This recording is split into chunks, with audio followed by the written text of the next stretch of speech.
G'day Malcolm, how are you? Oh yeah, g'day mate, how you doing? What have you been up to? Oh mate, you know, same old story, just farming stuff mate. Just farming stuff, yeah. But I have to say mate, yeah, did have a bit of fun and games through the week mate, you know, yeah mate, yeah, some fun and games I can tell you mate, yeah. Now you know that pants man Kevin? You know him? Yeah? Oh, he's a pants man, mate, you know. Now, I went to school with Kevin. Yeah, all those years ago, mate, you know. Anyway, he's getting married. Mate, there's a lot of blokes in the valley, mate, who are pretty happy about that.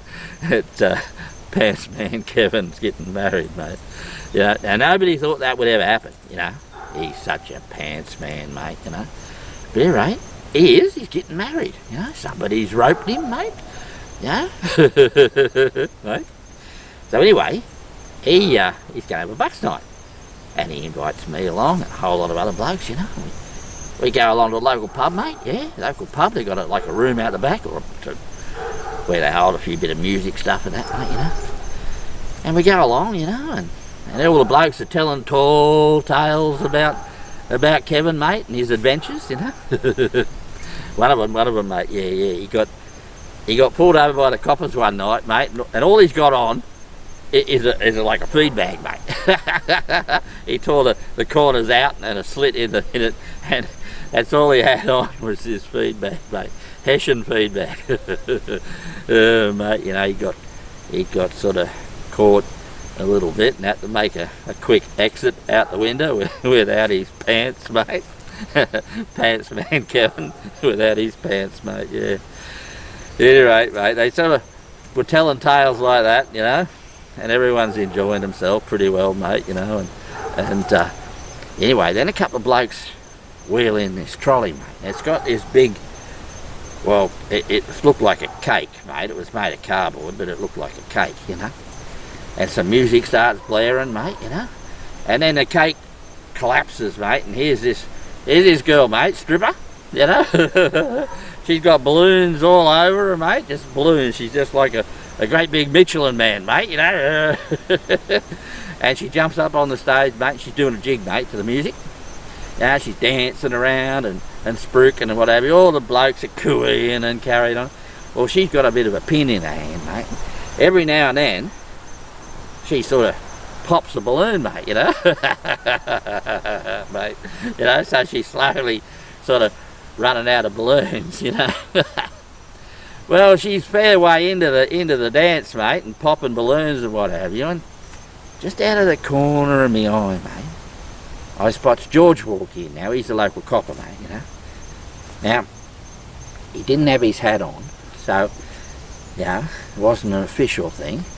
You know, so he was a mate of Kevin, so figured he was just there, but he was on duty, you know, had his uniform on, you know. Anyway, he starts sort of giving me hand signals for him. I didn't know what he was on about, mate, you know, so I started to sort of walk over towards him to try and find out what he was on about. Well, mate, then all hell broke loose, mate, yeah, it did, mate, yeah. And the coppers start coming in the side door, the back door, there's coppers everywhere, mate. The sergeant comes in the front door, mate, and he starts, everyone stand still, don't move, you know. And I thought, geez, we're getting raided here, mate. We're getting raided, you know. The sergeant, he's got a big blanket and he's trying to put it over the stripper girl, mate. Well, she's still got too many balloons on her, mate, you know, and sort of, he can't manage it, you know. So one of the other coppers starts popping balloons. He tells him to go, stop doing that, you know. Anyway, they cover her up. They sort of going to arrest her for lewd behaviour, mate. So, geez, what's lewd behaviour? I have to look that one up, you know. Anyway, well, Kevin and Mickey's best man, they didn't like that, you know. They wanted to at least finish the strip, mate, before they dragged her off. But they were taking exception, you know, and they're telling the sergeant so, you know. Yeah, it was good-natured banter, really, but anyway, a bit of a push and a shove happened. Well, that's sort of assaulting police, mate. So Kevin and Mick got arrested as well. They all get dragged down the cop shop, mate. Me and a couple of other blokes went down there and bailed them out, you know. And anyway, a few days later, they're up in front of the beak, up in front of the magistrate at the courthouse, mate, you know. And it's sort of like, you know, well.